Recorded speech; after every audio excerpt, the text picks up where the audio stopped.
السلام علیکم dear students, inter part 1 مضمون عمرانیات اور اس کا چیپٹر نمبر 6 پیج نمبر 85 اور ہمارا جو آج کا لیکچر ہے وہ ہے منصب اور کار منصب. یعنی کل بھی ہم نے اس پر ڈسکس کیا تھا منصب، تو آج پھر ایک نظر اس کو دیکھتے ہیں اور دیکھیں جیسا کہ منصب جو ہے یہ کیا ہوتا ہے. کل بھی ہم نے اس کے بارے میں دیکھا، آج ایک بار اس کو ریوائز کرتے ہیں تاکہ نیکسٹ جو ہمارا آج کا ٹاپک ہے اس کو آسانی سے سمجھ پائیں.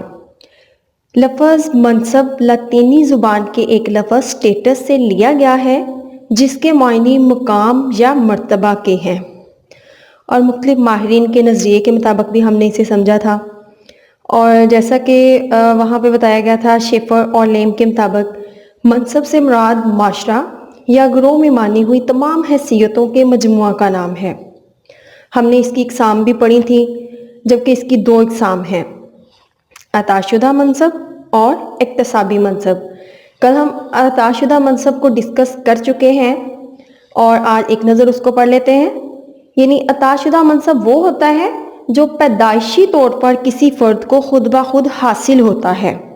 فرد اس کے حصول کے لیے کوشش نہیں کرتا بلکہ یہ اسے وراثتی یا پیدائشی طور پر اسے مل جاتا ہے، اس کے لیے اسے کوئی جدوجہد نہیں کرنا پڑتی. تو آج ہم دیکھتے ہیں کہ آج جو ہماری ہے دوسری اس کی اقسام وہ ہے اکتسابی منصب. تو چلیں آئے چلتے ہیں اس کی طرف، دیکھتے ہیں کہ اکتسابی منصب کیا ہے. اس کے حصول کے لیے فرد کو خاص صلاحیتوں کی ضرورت پڑتی ہے. انفرادی صلاحیتوں اور محنت کی بنا پر ہر فرد کو اکتسابی یا تحصیلی منصب حاصل ہوتا ہے. اسٹوڈنٹس دیکھیں، ہمیں یہ بتایا جا رہا ہے کہ ہمیں اکتسابی منصب کو حاصل کرنے کے لیے بہت زیادہ جدوجہد کرنا پڑتی ہے، اور اگر ہم اس کے لیے جدوجہد اور محنت نہیں کرتے تو ہم اسے حاصل نہیں کر پائیں گے. کیونکہ منصب عطا شدہ منصب جو ہے یہ وہ ہے جو پیدائشی طور پر آپ کو مل رہا ہے، لیکن اکتسابی منصب ایسا نہیں ہے. اس کے لیے آپ کو بہت زیادہ محنت کی ضرورت ہے. جیسے کہ مثال کے لیے دیکھتے ہیں، ہم کالج میں سے ہی ایک مثال لے لیتے ہیں، کلاس روم میں سے کچھ طلباء کی. یعنی ایک طالب علم ایف اے بی اے میں فرسٹ ڈویژن لے کر پاس ہوتا ہے اور ایک 3rd ڈویژن میں، اور ان میں سے 3 لوگوں میں سے ایک فیل ہو جاتا ہے. تینوں ایک ہی کلاس کے طلباء تھے. ان کے تحصیلی منصب ایک دوسرے سے مختلف ہیں کیونکہ تینوں ایک جیسی محنت کی، اور جس قدر ان میں صلاحیت تھی اسی طرح ان کے نتائج نکلے اور ویسے ہی معاشرتی رتبے انہوں نے حاصل کیے. دیکھیں اب اس چیز پر جو غور کرنے کی ضرورت ہے وہ یہ ہے کہ 3 لوگ تھے، یعنی 3 طلبہ ہمارے پاس موجود ہیں اور تینوں نے الگ الگ محنت کی، اور جس نے بہت زیادہ محنت کی وہ فرسٹ ڈویژن میں چلا گیا. اس کے بعد دوسرا آ گیا جس نے اس سے ذرا کم درجے کی محنت کی، وہ 2nd ڈویژن میں چلا گیا، اور اس کے بعد ایک بچہ جس نے بالکل بھی محنت نہیں کی وہ فیل ہو گیا. تو ڈیفینیٹلی ہم اس چیز پہ بغور جو ہے وہ دیکھ رہے ہیں اور ہمیں اس چیز کا اندازہ ہو رہا ہے کہ اکتسابی منصب کس کو کہا جاتا ہے. یعنی اس کی محنت نہ کرنے کی وجہ سے وہ فیل ہو گیا اور یہ اس کا اکتسابی یا حاصل کردہ منصب ہے.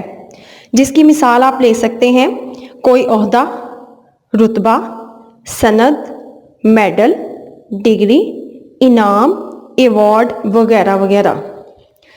اب دیکھیں ہم اس کی تعریف بھی پڑھ چکے ہیں، پھر سے ایک دفعہ آپ کو پڑھاتی چلو.